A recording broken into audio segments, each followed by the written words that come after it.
When I was younger, my mom would wake me and my sister up each morning, take us to the bathroom, have us look in the mirror, and say, "Today is going to be the best day of the rest of my life."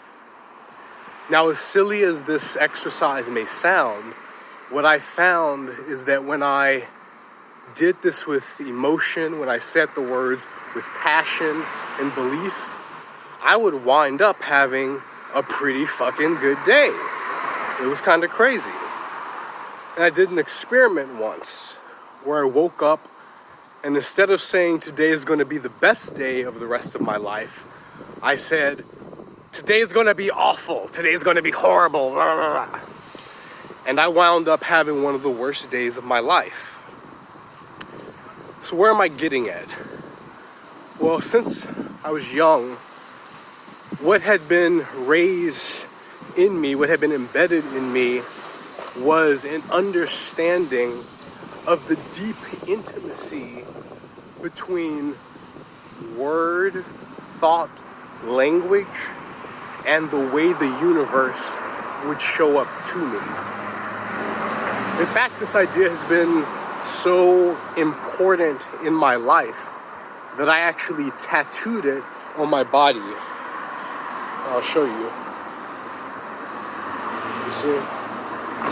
This is the Egyptian god Thoth, the god of word and magic.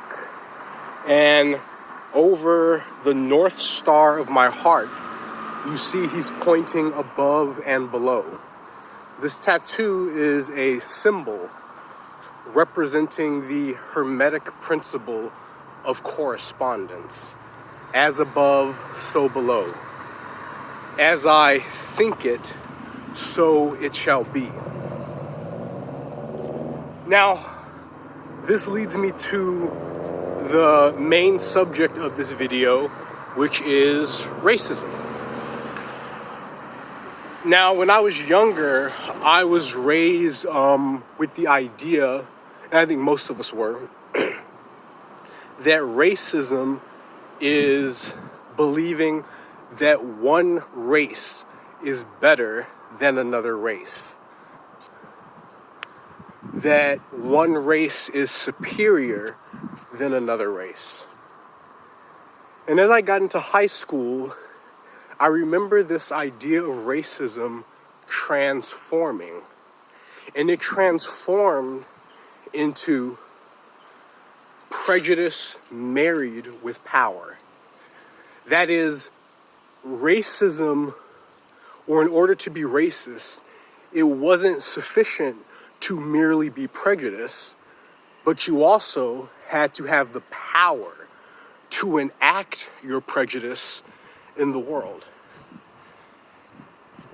So from this idea came the implication that black people cannot be racist. Now, as I've gotten older and have come into deeper communion with my power, this idea of racism has become more and more uncomfortable to me. And why is that? Well, one, I feel like this idea of racism is operating from the naive idea that power, or that the only source of power is political power. That the state is the single source of power, and in a way, power trickles down from the state. So people who are at the bottom of the rung, black people, etc., have little to no power, and people at the top of the rung, white people, have all the power. So I'll get to that in a second, but beyond the race stuff, this is a very naive understanding of power. In fact, those who are invested in all power being concentrated in the state would love this idea of power, because it reinforces that concentration in their hands. Power is much more complex than that. Power exists in family structures, power hierarchies, power fields, I would even use the term, exist in families, they exist in jobs and office spaces, they exist in different communities. So this idea that power is only political, I find to be very reductive. And as I said, naive. But even more than that, this idea of racism and its implication that black people can't be racist, I find it to be, and this is going to be a controversial statement, controversial opinion, I find it to be a self-detrimental spell that we are casting on ourselves. What I notice from a lot of people in my generation is claiming this idea of race. When they claim this idea of racism, they seem to be claiming, I don't have the power to be racist. I don't have the power to be racist. I don't have the power. And any statement that strips us of power, any statement that weakens us, I think we need to be very cautious of and interrogate.